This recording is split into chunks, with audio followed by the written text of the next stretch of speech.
नमस्कार दोस्तों, मैं हूं धीरज मेहता और आप देख रहे हैं मैट्रिक गुरुजी। दोस्तों, इस चैनल पे CBSE, ICSE board, Bihar board और यूपी बोर्ड के क्लास 10 के बच्चों को मैथ्स और साइंस की तैयारी करवाई जाती है। अभी मैं बिहार बोर्ड के बच्चों को पढ़ा रहा हूं, जिसमें उन लोगों का जो टॉपिक चल रहा है वो अभी पेयर ऑफ लीनियर इक्वेशन यानी कि दो चर वाले रैखिक समीकरण चल रहा है, जिसमें टाइम, स्पीड और डिस्टेंस से रिलेटेड सवाल में आपको मैं बोट एंड स्ट्रीम से रिलेटेड सवाल पढ़ा रहा हूँ। इससे पिछली वीडियो में मैंने आपको बोट एंड स्ट्रीम यानी कि नाव और धारा यानी नाव की चाल और धारा की चाल से रिलेटेड सवाल चल रहा है।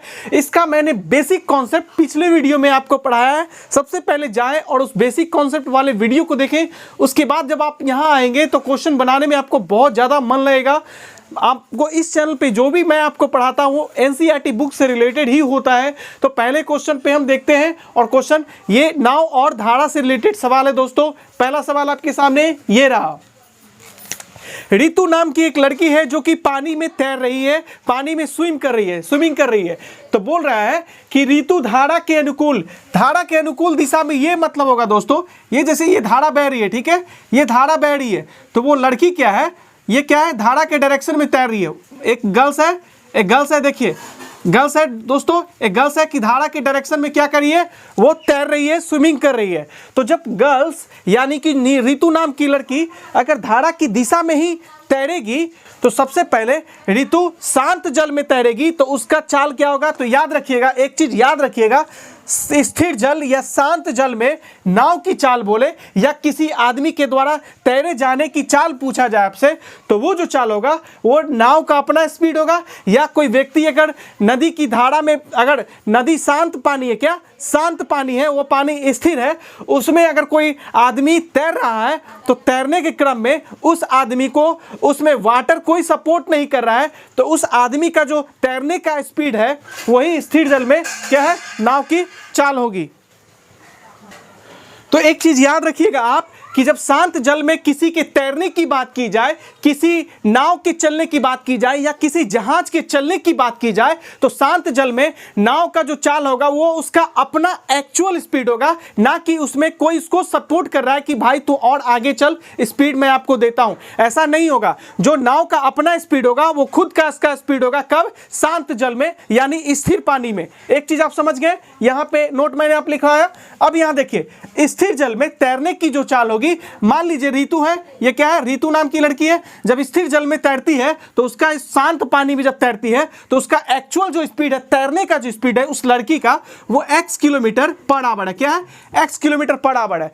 अब वही लड़की क्या की, एक धारा जिसमें एक नदी में तैरने गई, तो जब नदी में तैरने गई तो नदी में क्या होगा, करंट होगा, यानी पानी में एक फ्लो होगा, एक स्ट्रीम फ्लो होगा, एक अच्छे से फ्लो होगा। तो जब पानी में फ्लो होगा तो पहला कंडीशन यह है कि लड़की उसी धारा की दिशा में बहने लगी, धारा की दिशा में तैरने लगी। लड़की नदी में जंप की और तैरना स्टार्ट की, और जो तैर रही है पहले कंडीशन के अकॉर्डिंग वो नदी जिस दिशा में बह रही है उसी दिशा में वो तैरना शुरू कर दी, ठीक है। तो उस दिशा में जब तैरना शुरू करेगी तो इसका जो अपना स्पीड है x किलोमीटर पर आवर, ये इसका अपना स्पीड है, किसका, लड़की के तैरने का, और जो नदी है उसका अपना स्पीड होगा y किलोमीटर पर आवर। होगा कि नहीं दोस्तों? ये क्या होगा, धारा की भी तो अपनी भी तो चाल होगी। तो ये जो धारा की चाल है, लड़की की चाल के स्पीड को क्या करेगा, और बढ़ा देगा। कब? जब लड़की उसी डायरेक्शन में तैर रही है जिस डायरेक्शन में नदी बह रहा है, और उसी डायरेक्शन में नदी तैरेगी, लड़की तैरेगी, तो जो लड़की का जो चाल हो जाएगा x, इसका अपना स्पीड, और धारा के स्पीड में इसमें आके क्या कर देगा, जोड़ देगा, और इस लड़की के तैरने की स्पीड को क्या करेगा, बढ़ा देगा। तो पहला कंडीशन के अकॉर्डिंग ये हो गया। अब देखिए ध्यान से, तैरने की चाल मान लिए रितु का x। अब देखिए धारा की चाल, क्या, धारा की चाल, जो धारा की चाल होगी वो दोस्तों क्या हो जाएगी, y किलोमीटर पर आवर, ठीक है। अब देखिए लड़की का स्पीड निकाल रहे हैं दोस्तों। धारा की दिशा में जब लड़की तैर रही है, धारा की दिशा में जब लड़की तैरेगी तो इसका स्पीड हम v1 मान लेंगे, और धारा के विरुद्ध दिशा में जब लड़की तैरेगी, ठीक है, तो उसका स्पीड v2 मानेंगे। देखिए धारा की दिशा में, क्या, धारा की दिशा में, धारा की दिशा में रितु के तैरने की चाल, रितु की तैरने की चाल, तैरने की चाल। दोस्तों जब धारा की दिशा में लड़की तैरेगी तो उसकी तैरने की चाल को हम v1 मानेंगे, और जब धारा की दिशा में लड़की तैरेगी तो उसका एक्चुअल जो स्पीड होगा उसका अपना स्पीड तैरने का, और जो नदी बह रही है नदी का जो स्पीड है y किलोमीटर पर आवर उसका स्पीड जुड़ जाएगा। तो जब धारा की दिशा में लड़की तैरेगी, ऋतु तैरेगी, तो उसका स्पीड v1 मान लिए हैं, जो कि बराबर हो जाएगा इसका अपना चाल, तैरने का अपना चाल, और नदी का जो चाल है वो दोनों आपस में ऐड हो जाएगा, यानी v1 प्लस ये x प्लस y, ये किलोमीटर पर आवर। यानी कि जो हम v1 माने हैं वो उस डायरेक्शन में, जब नदी जिस डायरेक्शन में बह रही है अगर उसी डायरेक्शन में लड़की भी तैरेगी तो उसके चाल को हम, तैरने की चाल को v1 मान लिए, कि जो कि बराबर होगा x plus y kilometre per hour के। अब देखिए धारा के विपरीत दिशा, धारा की विपरीत दिशा में, धारा के विपरीत दिशा में, पहले धारा की विपरीत दिशा में जब भी आपको इस तरह का सवाल है तो सबसे पहले ये 4 लाइन आपको लिखना है। धारा की विपरीत दिशा में तैरने की चाल, तैरने की चाल, ये आपको निकाल लेना है दोस्तों। v2 मान लिए, जब लड़की धारा के विपरीत दिशा में, देखिए दोस्तों धारा ऐसे बह रही है, धारा ऐसे बह रही है और लड़की उधर से तैरते हुए आएगी, धारा ऐसे बह रही है और लड़की जब उधर से तैरते आएगी तो इसका जो अपना स्पीड है, लड़की का जो स्पीड है तैरने का, उसके स्पीड को धारा का जो स्पीड है y किलोमीटर पर आवर, वो इसके स्पीड को क्या कर देगी और कम कर देगी, और क्या कर देगी, कम कर देगी, जो उसको हम क्या माने दोस्तों, v2 माने। ठीक है, तो v2 मान लिए, तो यहाँ v2 जो होगा दोस्तों ये लड़की का अपना चाल, तैरने का अपना चाल, चूंकि ये लड़की जो है धारा के विरुद्ध दिशा में जब तैरेगी तो इसके स्पीड को घटा देगा कौन, ये जो नदी का जो चाल है उसका स्पीड को क्या कर देगा, लड़की के तैरने की स्पीड को घटा देगा, तो x minus y kilometre per hour. ये हो गया दोस्तों। तो जो v2 आपको याद रखना है वो v2 क्या है, विपरीत दिशा में, क्या, जब नदी के विपरीत दिशा में लड़की तैर रही है, स्विमिंग कर रही है, तो उसका स्पीड v2 जो कि बराबर है किसके, x माइनस y के।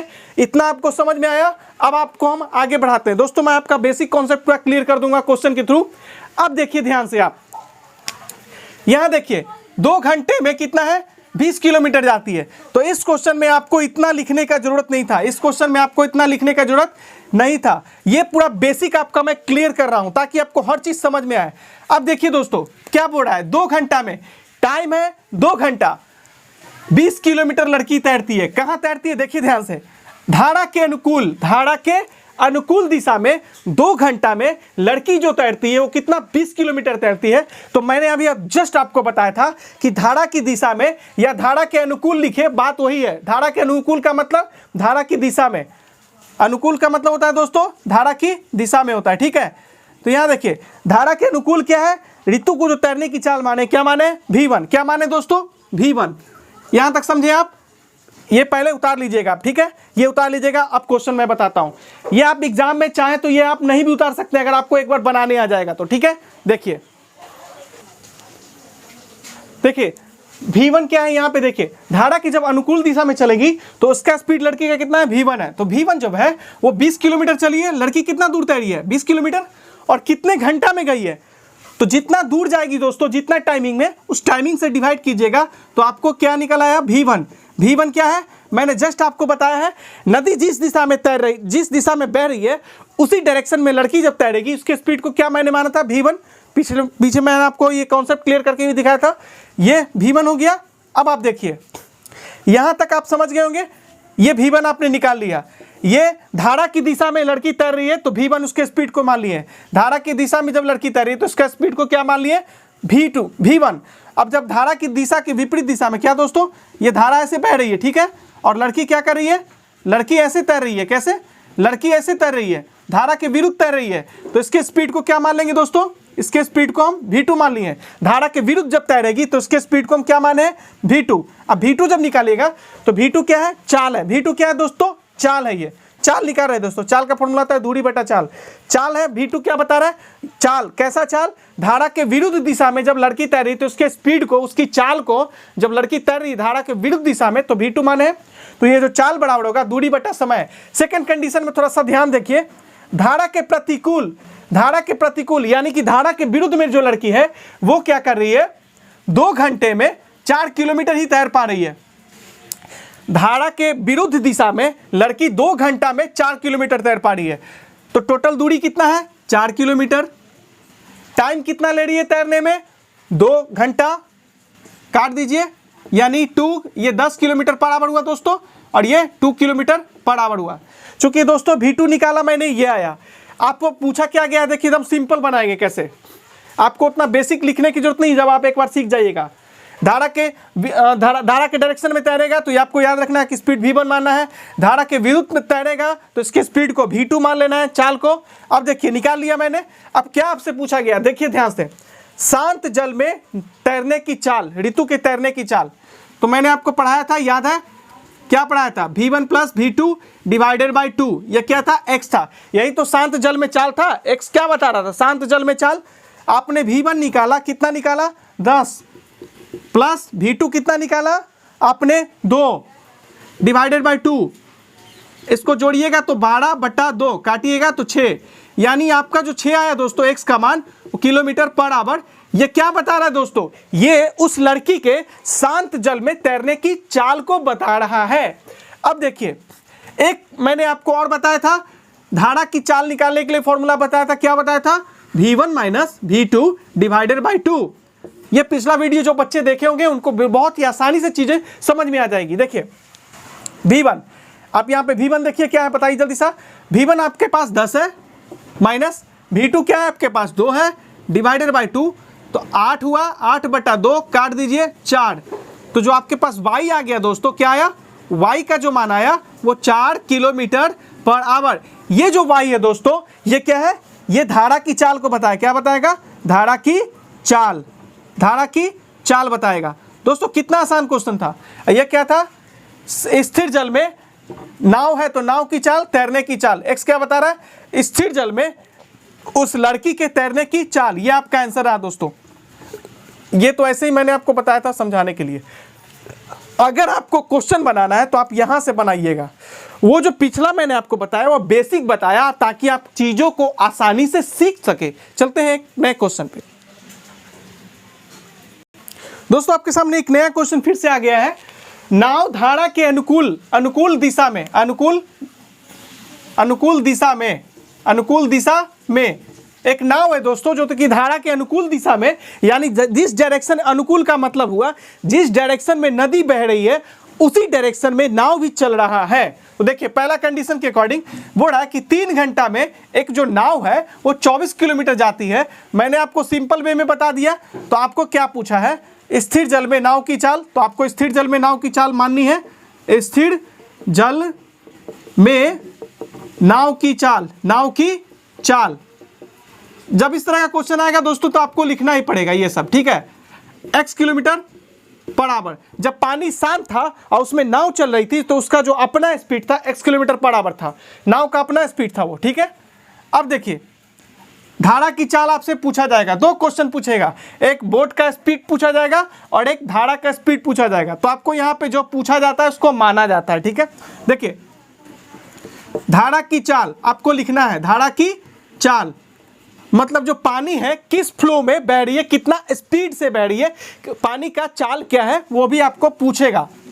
धारा की चाल वो जो होगा वो y किलोमीटर पर आवर होगा, ठीक है। उसके बाद क्या करना है, धारा किस दिशा में, देखिए ध्यान से, जब धारा की दिशा में नाव चलती है तो उसका स्पीड को क्या मानते हैं, v1, ठीक है। धारा के अनुकूल नाव की चाल क्या मानते हैं दोस्तों, v1। अब v1 जो है वो क्या होगा बताइए, v1 क्या होगा बताइए जल्दी सा। नाव जब धारा की दिशा में ही चलेगी तो नाव का स्पीड, उसका अपना स्पीड x किलोमीटर है, और नाव जब धारा का भी तो एक अपना स्पीड है, तो नाव की स्पीड में धारा के स्पीड जाके ऐड हो जाता है, जुड़ जाता है जब धारा की दिशा में चलती है। तो v1 का मान आपने निकाल लिया। यहाँ पे धारा के प्रतिकूल भी आपको निकालना है, नाव की चाल। धारा के अनुकूल दिशा में भी निकालना है, क्योंकि आपको क्वेश्चन में दिया ही रहेगा। धारा के अनुकूल दिशा में भी दिया रहेगा चाल, और धारा के प्रतिकूल दिशा में भी चाल आपको क्वेश्चन में ही दिया रहेगा। दोनों आपको निकाल लेना है, इतना काम करना है जितना मैं आपको यहाँ पे बता रहा हूँ। धारा के प्रतिकूल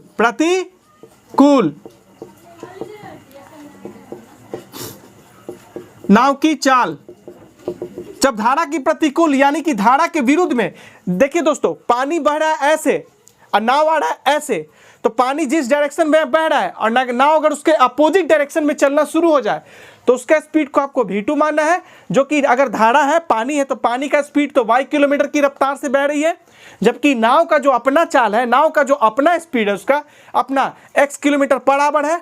ये जो v2 बता रहे हैं वो हम केवल इतना बता रहे हैं कि जब प्रतिकूल क्या धारा के प्रतिकूल दिशा में, धारा के प्रतिकूल दिशा में जब नाव चलेगी, धारा के विरुद्ध में जब नाव चलेगी तब उसका स्पीड को आपको v2 मानना है।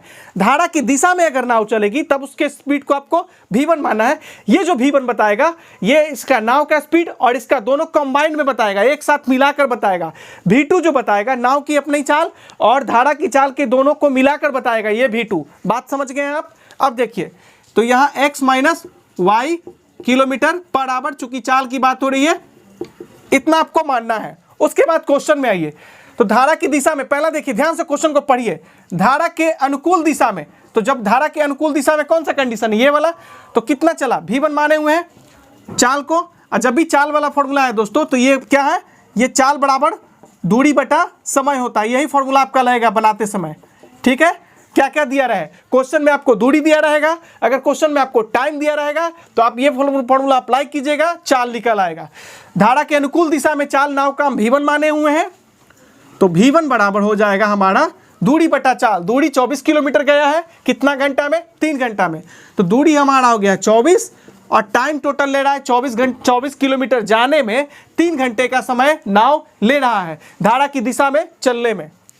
धारा की दिशा में जब चल रहा है तो 3 घंटा में 24 किलोमीटर की दूरी नाव तय कर लेता है। 3 घंटा में 3 से डिवाइड करना है दोस्तों, 8 आ गया, यानी 8 किलोमीटर पर आवर। ये जो है दोस्तों, ये v1 जो बताया वो नाव की चाल बता रहा है, जब धारा जिस दिशा में बह रही है उसी दिशा में नाव की चाल हमारा बता रहा है 8 किलोमीटर पर आवर। यहाँ पे ये जो v1 में दोनों ऐड है, नाव की भी चाल ऐड है और धारा की भी, ये धारा की भी चाल यहाँ पे ऐड है v1 के रूप में। ठीक है, अब यहाँ देखिए v2 किस कंडीशन में लेंगे, जब नाव चलेगा धारा के विरुद्ध दिशा में। नाव ऐसे चल रहा है, नाव ऐसे चल रहा है और धारा ऐसे चल रहा है, धारा ऐसे जा रहा है, नाव उधर से आ रहा है, ऐसे आ रहा है, ऐसे, तो उस समय नाव का स्पीड आपको v2 मानना है। ये जो v2 है क्या है, नाव की चाल और धारा की चाल का कंबाइंड रूप है, एक साथ मिलाकर ये v2 हम बोल रहे हैं। v2 आपको याद रखना है कि जब नाव जो विरुद्ध दिशा में चलेगा उस तब के कंडीशन में हम नाव की चाल को v2 मान लेते हैं। ठीक है, तो अब देखिए सेकंड कंडीशन आइए, धारा के प्रतिकूल का मतलब हुआ धारा जिस दिशा में बह रही है, नाव जस्ट उसके अपोजिट दिशा से आ रही है। धारा ऐसे बह रही है और नाव उधर से ऐसे आ रही है, तो अपोजिट डायरेक्शन में रहेगा, तो v2 माने हैं। अब देखिए कितना दूरी तय किया दोस्तों, सेकंड कंडीशन में 9 किलोमीटर उसको आने में, वापस 9 किलोमीटर आने में उसको 3 घंटे का, 3 घंटे के समय में 24 किलोमीटर पहुंच गया था, यही 3 घंटे के समय में 9 किलोमीटर पे क्या किया, आके रुक गया है। क्या आ गया है, रुक गया है। देखिए ये दूरी बटा चाल काट दीजिए, इसका क्या निकलेगा 3, तो ये आके आपके पास क्या आ गया 3 किलोमीटर पर आवर। ठीक है, ये आपके पास दोनों कंडीशन आ गया। अब देखिए मैं आपको एक और चीज बताता हूं यहाँ पे। आप सबसे पहले क्या करेंगे, v1 v2 आपने निकाल लिया, आपसे पूछा क्या धारा, देखिए ध्यान से, स्थिर जल में चाल किसकी, स्थिर जल में पूछा जा रहा है चाल नाव की, किसकी, नाव की, यहां नाव की बात हो रहा है दोस्तों, स्थिर जल में चाल नाव की। तो मैंने आपको एक क्वेश्चन बताया था कि आपको v1 v2 को जोड़ देना है और 2 से डिवाइड कर देना है। क्या करना है, x, यहां स्थिर जल में नाव की चाल बता रहा है x, v1 v2 को आपको जोड़ देना है और 2 से डिवाइड कर दीजिएगा, v1 v2 को जोड़ के 2 से डिवाइड कीजिएगा तो शांत जल में नाव की चाल अपने आप निकल आएगी। तो देखिए आपके पास v1 कितना आया 8 किलोमीटर, और ठीक है, और कितना आया, ये कितना आया दोस्तों 3, कितना हुआ, अब बट्टा में 2, 11/2, मतलब इसको डिवाइड कीजिएगा 5.5 किलोमीटर पर आवर। यानी कि स्थिर जल में x क्या बताएगा दोस्तों, यहाँ जो x बताएगा, ये फॉर्मूला मैंने आपको डिराइव किया था, इसी फॉर्मूला में बैठा दिया। यहाँ जो आपको x बता रहा है वो x का मान जब निकालिएगा 5.5 किलोमीटर पर आवर, वो शांत जल में उस नाव का अपना स्पीड रहा। अगर आपको फिर निकालना है क्या, धारा की चाल, तो धारा की चाल बराबर होता है v1 minus v2 divided by 2। जो नाव की चाल में से क्या, ये v1 कब V1 होता है? नाव की चाल कब? जब सेम डायरेक्शन में चल रहा हो। V1 में से V2 को घटा के 2 से डिवाइड कर दीजिएगा तो आपको क्या निकल आएगा? धारा की चाल। ठीक है, ये डेरिवेशन मैंने आपको पिछले वीडियो में करके दिखाया, जाके आप देखिए, हर चीज आपको समझ में आएगा। तो देखिए V1 कितना है आपके पास आया है? V1 आपने निकाला है 8 माइनस फॉर्मूले का। V2 कितना निकाला है आपने? 3, बैठा दीजिए, डिवाइडेड बाय 2, तो ये 5, अब बट्टा 2 काटिएगा तो इसको आएगा 2.5। कितना आएगा दोस्तों? 2.5 आएगा काटने के बाद, तो 2.5 किलोमीटर पर आवर। ये y क्या बताएगा दोस्तों? ये y बता रहा है धारा की चाल। यहां देखिए मैंने आपको लिख भी दिया है ना, आ गया ना? देखिए कितनी आसानी से चीजें बनती है। तो आपको मेन होता है कॉन्सेप्ट सिखाने वाला होना चाहिए, एक बेस्ट टीचर होना चाहिए, तो आप हर चीज को आसानी से डील कर लीजिएगा एग्जाम में। तो दोस्तों अब हम चलते हैं एक नए सवाल पे। हाँ, एक बात याद रखिएगा, यहाँ पे जो मैं आपको बता रहा हूं, ये x बराबर V1 plus V2 divided by 2 क्या है? ये V1 में V2 जोड़ के 2 से डिवाइड कीजिएगा तो वो शांत जल में हमेशा नाव की चाल देगा, शांत जल में। और यहाँ पे जब V1 में से V2 को घटा के 2 से डिवाइड कीजिएगा तो वो आपको हमेशा धारा की चाल देगा। y यहाँ पे देखिए माने भी है। तो उम्मीद करता हूं दोस्तों कि ये सवाल आपको समझ में आ गया होगा। इस तरह के सवाल से जब आप रूबरू होंगे तो आप आसानी से उसको रौंद के आगे की ओर बढ़ेंगे। चलते हैं हम फिर से एक नए सवाल पे। दोस्तों क्वेश्चन दिया हुआ है, क्वेश्चन ध्यान से समझिए। एक नाव 10 घंटे में, टोटल टाइम है 10 घंटा। 10 घंटे में नाव जाती भी है और वापस आ भी जाती है। तो सवाल देखिए, एक नाव 10 घंटे में धारा के प्रतिकूल 30 किलोमीटर तक जाती है। 10 घंटा टोटल टाइम है दोस्तों, याद रखिएगा। तो ये वाला जो सवाल है टोटल टाइम पे आधारित है। फॉर्मूला आपको यही हमेशा अप्लाई होगा। क्या है कि यहाँ पे 2 गो टाइमिंग है। पहला टाइमिंग देखिए दोस्तों, प्रतिकूल दिशा का बात किया। क्या? प्रतिकूल दिशा में नाव गया है 30 किलोमीटर। दोस्तों ये 10 घंटा में केवल 30 किलोमीटर नहीं गया है। यहां पे आप ये कंफ्यूजन में मत आइएगा। ये जो 10 घंटा है ये टोटल टाइमिंग है। एक नाव प्रतिकूल दिशा में जाती है फिर वापस अनुकूल दिशा में आती है, टोटल टाइम है, ये टोटल टाइम है। तो क्वेश्चन देखिए ध्यान से, यानी T1 प्लस T2 बराबर ये 10 घंटा दिया हुआ है। ठीक है, T1 क्या है? T1 वो समय है जब प्रतिकूल दिशा में, देखिए ध्यान से, धारा के प्रतिकूल 30 किलोमीटर तक जाती है। देखिए दोस्तों ध्यान से, तो धारा के प्रतिकूल यानी कि धारा के विपरीत दिशा में नाव का स्पीड क्या होगा बताइए? धारा के अनुकूल दिशा में नाव का स्पीड होगा V2। क्या होगा दोस्तों?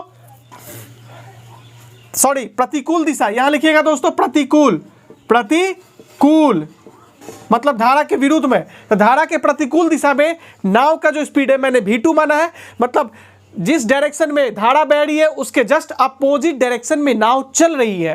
तो जब तो क्या होगा? धारा के प्रतिकूल दिशा में जो नाव का स्पीड है V2 माना है, और जब धारा के प्रतिकूल दिशा में चलेगा तो शांत जल में जो नाव की चाल होती है, जो वास्तविक स्पीड होती है नाव की, वो अपनी शांत पानी में वो 1 किलोमीटर पर आवर की स्पीड से चलती है। जब वो बहने वाली नदी में चलेगी और वो भी विरुद्ध में चलेगी तो धारा के एक अपना स्पीड होता है, जो पानी बहती है उसका अपना स्पीड होता है, चाल होता है। तो नाव की चाल में से घटा देगा, क्या करेगा? विरोध करेगा, मतलब कि नाव की चाल को कम कर देता है जब विरुद्ध दिशा में चलती है नाव तब। तो जो V2 है वो x माइनस y बताएगा। ठीक है, यहां जो 10 घंटा है ये टोटल टाइमिंग दोस्तों। अब समझिए बात को ध्यान से, विरुद्ध दिशा से आ रहा है। क्या? विरुद्ध दिशा से आ रहा है। तो मान लीजिए कि टाइम T1 टाइम में ये क्या किया? 30 किलोमीटर का दूरी तय किया हुआ है। T1 टाइम में कितना दूरी तय किया होगा दोस्तों? 30 किलोमीटर का दूरी तय किया होगा। ये विरुद्ध दिशा का कंडीशन बता रहा है पहला में, ध्यान से देखिए। तो धारा के प्रतिकूल दिशा में 30 किलोमीटर जाती है। अगर टाइम निकालिएगा दोस्तों तो क्या होगा? तो T1 टाइम लेती है। और हम जानते हैं कि धारा के प्रतिकूल दिशा में जो नाव का स्पीड होता है क्या होता है? वो V2 होता है। तो समय बराबर दूरी बटा चाल होता है। प्रतिकूल दिशा में अभी निकाल रहे हैं काम, प्रतिकूल दिशा में। तो T1 जो बताएं दोस्तों, धारा के प्रतिकूल दिशा में 30 किलोमीटर जाने में मान लीजिए कि नाव को T1 समय लगा, और फिर अनुकूल दिशा में 44 किलोमीटर आने में T2 समय लगा। और टोटल समय T1 प्लस T2 10 घंटा दिया हुआ है। जाने का समय और आने का टोटल मिला के 10 घंटा दिया दोस्तों। तो 30 किलोमीटर प्रतिकूल दिशा में चला, दूरी 30 किलोमीटर चला, और प्रतिकूल दिशा में जो नाव की स्पीड है वो एक्चुअल वो V2 माने हैं। अब देखिए दूरी बटा चाल, मैं डायरेक्ट बता रहा हूं दोस्तों, प्लस कीजिए, क्योंकि टोटल 10 घंटा में गया भी है और वापस आ भी गया है। तो देखिए 30 किलोमीटर प्रतिकूल दिशा में चला है तो दूरी है 30 किलोमीटर। प्रतिकूल दिशा में नाव की चाल आपको जाननी है, तो देखिए v2 हुआ डिवाइडेड बाय, फिर प्लस दीजिएगा। अब देखिए 44 किलोमीटर, देखिए ध्यान से देखिए, यहां पे देखिए ध्यान से जो मैं आपको बता रहा हूं, तथा धारा के अनुकूल दिशा में 44 किलोमीटर तक जाती है। ये टोटल 10 घंटा में धारा के जब विरुद्ध दिशा में नाव गया तो 30 किलोमीटर का दूरी तय किया, फिर वो वापस प्रतिकूल दिशा में 30 किलोमीटर गया, और क्या धारा के प्रतिकूल दिशा में वही 10 घंटा में 44 किलोमीटर की दूरी तय कर लेता है। तो धारा के अनुकूल दिशा में नाव 44 किलोमीटर दूर गया। धारा के अनुकूल दिशा में जो नाव का स्पीड होता है दोस्तों क्या होता है, v1। अनुकूल मतलब धारा जिस डायरेक्शन में बह रही है उसी डायरेक्शन में अगर नाव चलेगा तो उसके स्पीड क्या होगा, अनुकूल कहलाता है। धारा के अनुकूल जिस डायरेक्शन में धारा बह रही है उसी डायरेक्शन में नाव चलेगा तो याद रखिएगा वो अनुकूल दिशा कहलाता है। धारा के अनुकूल दिशा में नाव का चलना कहलाता है। धारा के अनुकूल दिशा में जब नाव चलेगा तो उसके स्पीड को v1 माने। तो टोटल 44 किलोमीटर गया है और धारा के अनुकूल दिशा में जो नाव का स्पीड था वो v1 था। देखिए दोस्तों ये पहला टाइमिंग हुआ, प्रतिकूल दिशा में 30 किलोमीटर गया तो ये टाइमिंग हुआ, प्लस देंगे। जब अनुकूल दिशा में 44 किलोमीटर का दूरी तय किया v1 स्पीड से, तो ये भी क्या बता रहा है, टाइम को बता रहा है दोस्तों, ये भी टाइम को बता रहा है, ये भी टाइम को बता रहा है। और टोटल जो टाइम है 30 किलोमीटर आने में और 44 किलोमीटर जाने में अनुकूल दिशा में, वो कितना है, 10 घंटा है। टोटल क्या है, 10 घंटा है। समीकरण एक मानेंगे, ये फॉर्मूला अप्लाई कर रहे हैं। अब दूसरा कंडीशन देखिए 13 घंटा वाला। 13 घंटा में मतलब टोटल टाइम है 13 घंटा। इस 13 घंटे में नाव प्रतिकूल दिशा में भी चला है और कुछ दूरी तय किया है, नाव अनुकूल दिशा में भी चला है और कुछ दूरी तय किया है इसी 13 घंटे में। अब बात कीजिए, थोड़ा सा ध्यान से समझिएगा दोस्तों। देखिए सेकंड कंडीशन में 13 घंटा टोटल टाइम लेता है। इस 13 घंटे में क्या क्या करता है ना, वो देखिए 40 किलोमीटर धारा के प्रतिकूल दिशा में दूरी तय करता है। धारा के प्रतिकूल दिशा में 40 किलोमीटर की दूरी तय करता है इसी 13 घंटे में। टोटल टाइमिंग है 13 घंटे। ये आप मत समझ लीजिएगा कि केवल 13 घंटा 40 किलोमीटर जाने में लगता है, ऐसा गलती मत कीजिएगा सवाल में। ये टोटल टाइम है दोस्तों। इस 13 घंटे में नाव जो है प्रतिकूल डायरेक्शन में, यानी कि in the opposite direction of current flow speed of the boat, ये क्या है, बोल रहा है कि जो धारा जिस दिशा में बह रही है उसके अपोजिट दिशा में इसी 13 घंटे में 2 तरह का डिस्टेंस कवर करती है नाव। पहला 40 किलोमीटर की दूरी तय करती है किस दिशा में, ध्यान से देखिए, प्रतिकूल दिशा में। तो प्रतिकूल दिशा में जो नाव की चाल है क्या है, धारा ऐसे बह रही है और नाव ऐसे आ रहा है, तो प्रतिकूल दिशा में धारा की जो चाल है, नाव की चाल है, बोट की जो स्पीड है वो v2 माना है। जबकि प्रतिकूल दिशा में दूरी कितना तय किया है, 40 किलोमीटर। दूरी है 40 किलोमीटर और नाव का हम जानते हैं चाल v2 माने हुए हैं प्रतिकूल दिशा में। तो दूरी में जब हम चाल से मल्टीप्लाई कर देंगे, ये क्या देगा दोस्तों, ये टाइमिंग बता रहा होगा, टाइम को बता रहा होगा, फिर प्लस देंगे। फिर देखिए इसी 13 घंटे में बात हो रहा है अभी, एवं 55 किलोमीटर धारा के अनुकूल दिशा में जाती है। इस 13 घंटे में 2 तरह की दूरी तय करती है नाव। पहला, प्रतिकूल डायरेक्शन में जब चलती है तो 40 किलोमीटर की दूरी तय करती है, और जब अनुकूल दिशा में जब नाव चलती है इसी 13 घंटा में तो 55 किलोमीटर की दूरी तय करती है। अब बताइए, दूरी है 55 किलोमीटर और अनुकूल दिशा में हम जानते हैं, अनुकूल दिशा में यानी in the direction of flow of current of water, जो नाव का स्पीड है क्या, v1 है, उससे डिवाइड कर दीजिएगा तो क्या देगा, ये भी ये भी टाइम प्लस ये भी टाइम, दोनों टाइम मिलकर टोटल कितना, 13 घंटा है। ये समीकरण आपका 2 बन गया। इन दोनों को आपको सॉल्व करना है, आंसर आपके हाथ में होगा। अब ध्यान से देखिएगा दोस्तों, मैं क्या कर रहा हूं वो समझिए। सबसे पहले क्या करना है, ये देख रहे हैं नीचे वाला सेम है, हम ऊपर वाला बराबर कर रहे हैं, तो इसके अपोजिट से मल्टीप्लाई कर देंगे दोस्तों। ये 30 है, ये 40 है, तो 0 वाला नंबर रहेगा। तो क्या करना है, 0 वाला नंबर को हटा के मल्टीप्लाई कीजिए।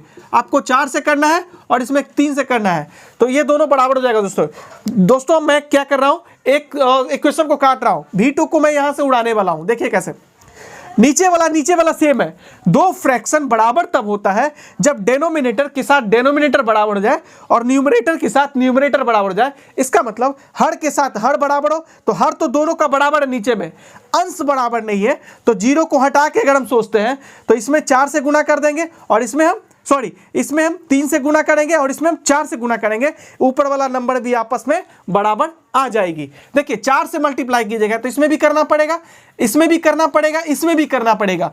3 से कीजिएगा तो इसमें भी करना है आपको, इसमें भी करना है और इसमें भी मल्टीप्लाई करना है। अब मल्टीप्लाई का काम शुरू करते हैं। तो 4 से कीजिएगा तो 4 तिहाई 12, ऊपर में मल्टीप्लाई होगा दोस्तों, याद रखिएगा। 4 तिहाई 12 120 बनेगा, डिवाइडेड बाय V2 प्लस ये 4 प्लस में, तो प्लस से प्लस का गुना होगा, प्लस से प्लस का गुना होगा तो प्लस आएगा। 4 चौके 16, ऊपर से ऊपर में मल्टीप्लाई होगा, 4 चौ 16 और 1 17, डिवाइडेड बाय क्या है V1, बैठा दीजिए, बराबर है 10 चौके 40, 10 4 जा 40। ये इक्वेशन आपका 3 बनेगा। इक्वेशन 3 बना। अब इक्वेशन 4 मैं यहाँ पे बना देता हूँ। 3 से मल्टीप्लाई कीजिए 40 में। देखिए दोस्तों 3 से जब आप करने जाइएगा तो ये आपका बनेगा 120 बटा V2 अब प्लस 55 में 3 से मल्टीप्लाई कीजिए, 5 तिहाई 15, 5 तिहाई 15, 16, 165 बनेगा, डिवाइडेड बाय V1 होगा, बराबर 13 से 3 में मल्टीप्लाई कीजिएगा 39 बनेगा। ये इक्वेशन आपका 4 बन गया। तो समीकरण 1 में जैसे ही कोई नंबर से मल्टीप्लाई कीजिएगा समीकरण 3 देगा, और समीकरण 2 में जैसे ही किसी नंबर से मल्टीप्लाई होता है समीकरण 4 देता है। उम्मीद करता हूं कि आपको यहां तक इतना समझ में आया होगा। दोस्तों मैं इधर का थोड़ा मिटा देता हूं, ठीक है, आगे चलते हैं हम लोग।